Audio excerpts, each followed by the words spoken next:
ನಾನು ಅನ್ಕೋಬಹುದು ನಾನು ಆರಾಮಾಗಿದ್ದೀನಿ, ಚೆನ್ನಾಗಿದ್ದೀನಿ, ನನಗೇನ್ ದುಡ್ಡಿದೆ, ಕಾಸಿದೆ, ಮನೆ ಇದೆಯೇ? ಪ್ರತಿ ಒಂದು ಹೆಣ್ಣು ಒಬ್ಳೇ ಇರ್ತಾಳಲ್ಲ, ಆವಾಗ ಆ ಕ್ಷಣಕ್ಕೆ ಪ್ರತಿ ಒಂದು ಅವಳ ಆತ್ಮಸಾಕ್ಷಿಗೆ ಅವಳ ಕಣ್ಣು ಮುಂದೆ ಎಲ್ಲವೂ ಬರುತ್ತೆ. ಒಂದು ತಂದೆ ಮನೇಲಿ ಏನೇನು ಕೊಡ್ಬೋದು? ಊಟ, ಒಂದು ಬಟ್ಟೆ, ಒಂದು ಜಾಗ, ಒಂದು ಪ್ರೀತಿ ವಿಶ್ವಾಸ. ಪಕ್ಕಕ್ಕೆ ಗಂಡನ್ ಕೊಡ್ತಾರ? ಕೊಡಕ್ ಸಾಧ್ಯನಾ ಅಪ್ಪನ ಮನೆಯವರು? ಇಲ್ಲ ಒಂದು ಗಂಡನ್ ಹೆಂಡತಿ ಕೊಡ್ತಾರ? ಅವಳ ಆತ್ಮ, ಈ ವಿಡಿಯೋ ನಾನು ಈಗ ಹೇಳ್ತಾ ಇರೋದನ್ನ ಅವಳ ಆತ್ಮ ಸಾಕ್ಷಿ ಇಟ್ಕೊಂಡು ಹೇಳ್ಬಿಡ್ಲಿ, ನನ್ಗೆ ಯಾವತ್ತೂ ಅನ್ಸಿಲ್ಲ ಅಂದ್ಬಿಟ್ಟು. ನೋಡೋಣ, ಅವಳ ಮನುಷ್ಯನೇ ಅಲ್ಲ ಅವಳು.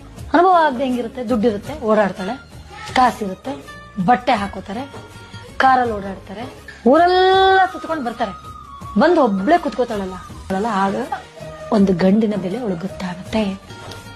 ನನಗೊಂದು ಮಗು ಇರಬೇಕು, ನನಗೊಬ್ಬ ಗಂಡ ಇರಬೇಕು.